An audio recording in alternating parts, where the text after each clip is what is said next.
A Hells Angel biker sees a waitress feeding his disabled daughter, then 200 Hells Angels storm a bar. The roar of engines had always meant danger to people like her, but on that bright afternoon, the sound faded into something distant and unreal. What froze the blood in every person inside the bar was not the noise outside, but the look on the face of the massive biker standing silently near the entrance, his eyes locked on a fragile girl sitting by the window. His fists were clenched, his jaw trembling, and in that moment, no one knew that a lifetime of pain, guilt, and unspoken love was about to explode in the most unexpected way. If you believe in second chances, in kindness that can change lives, take a second right now to like this video, share it, leave a comment, and subscribe to the channel. Only kindness. Your support keeps stories like this alive. The bar was called Sunny Mile Diner, a worn-down roadside place bathed in daylight, with sunlight pouring through dusty windows and casting long shadows across cracked vinyl booths. It was the kind of place truckers stopped at for cheap coffee and lonely meals.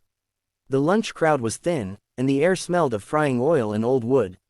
At a corner table near the window sat a small girl in a wheelchair, her body slightly twisted, her hands shaking as she tried to hold a spoon. Her name was Maribel, and she was 9 years old.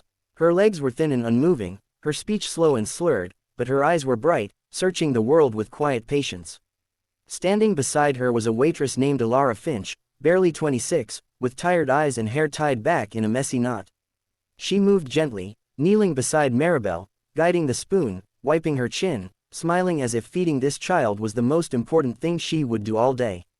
Alara earned barely enough to pay rent, slept in a tiny room behind her aunt's house, and carried the weight of her own broken past.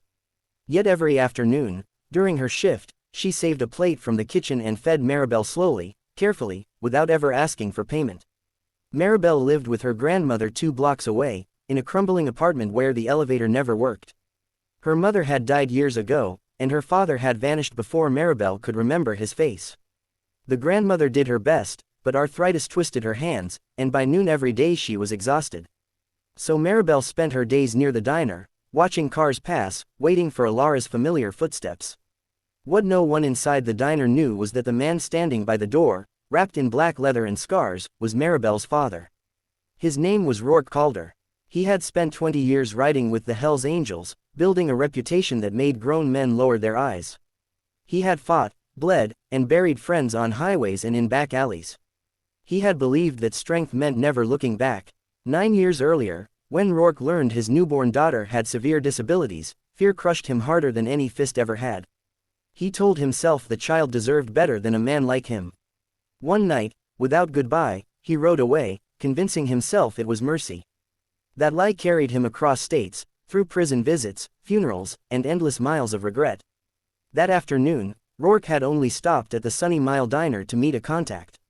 But when he saw the girl in the wheelchair, something inside him cracked. The tilt of her head, the dark eyes so painfully familiar, the small birthmark near her ear that he remembered tracing once with shaking fingers. His world narrowed until only that table existed. Then he saw Alara feeding her. Not rushing, not sighing, not annoyed, just patient care, gentle as sunlight. Rourke watched Maribel smile with half her mouth, watched Alara laugh softly when the spoon wobbled, and the guilt hit him like a runaway truck. His daughter had grown up without him. A stranger had stepped into the space he abandoned. Rourke backed out of the diner, chest burning, hands shaking. Outside, under the harsh daylight, he made a call. Then another, and another. By the time he finished, engines were already turning across the city.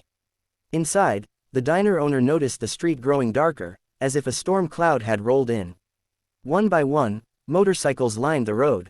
Then dozens more. Leather vests, patches, chrome glinting in the sun. 200 Hells Angels filled the street, their presence heavy and absolute. People froze. Forks stopped midair. Someone whispered a prayer. Alara felt it before she saw it. The vibration through the floor. The way the light shifted. She turned and her heart nearly stopped. She had heard stories her whole life. Men like these didn't come to diners for pancakes. Her first instinct was to shield Maribel, to place herself between the child and whatever storm was coming. The door opened. Rourke walked in alone. He didn't shout. He didn't threaten. He crossed the room slowly and stopped in front of Maribel. He dropped to one knee, his massive frame folding under invisible weight. Tears carved clean lines through the dust on his face. He reached out, then pulled his hand back, afraid to touch. Maribel looked at him with calm curiosity, then reached out herself, her fingers brushing his knuckles. She smiled. In that moment, Rourke broke.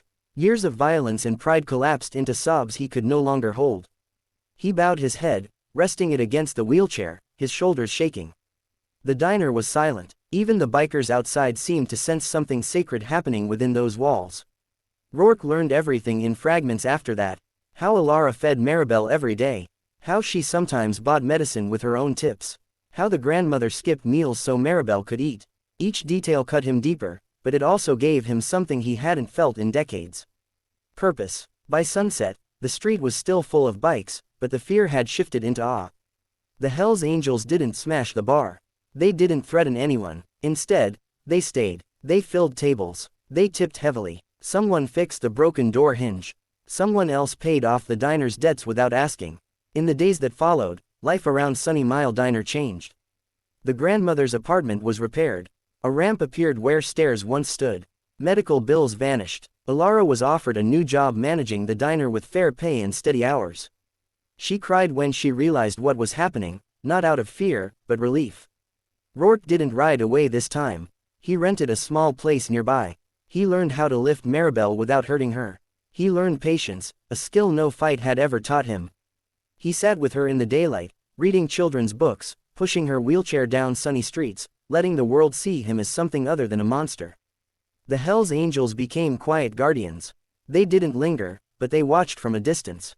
Once a month, a line of bikes would roll through town in broad daylight, not to intimidate, but to remind everyone that kindness had allies too. Months later, on a bright morning, Alara watched Rourke and Maribel laughing together, sunlight dancing across the pavement. She realized something profound. Families aren't only built by blood, but by the people who show up when it matters most. If this story touched your heart even a little, please take a moment to like this video, share it, and leave a comment. Your engagement tells us these stories matter. And before this story ends, write in the comments, kindness still exists, if you believe even the hardest hearts can change. Rourke Calder never stopped being a Hells Angel. But he became something more powerful than fear. He became a father who came back. And in the bright daylight of an ordinary town, love rewrote a story that once seemed beyond saving.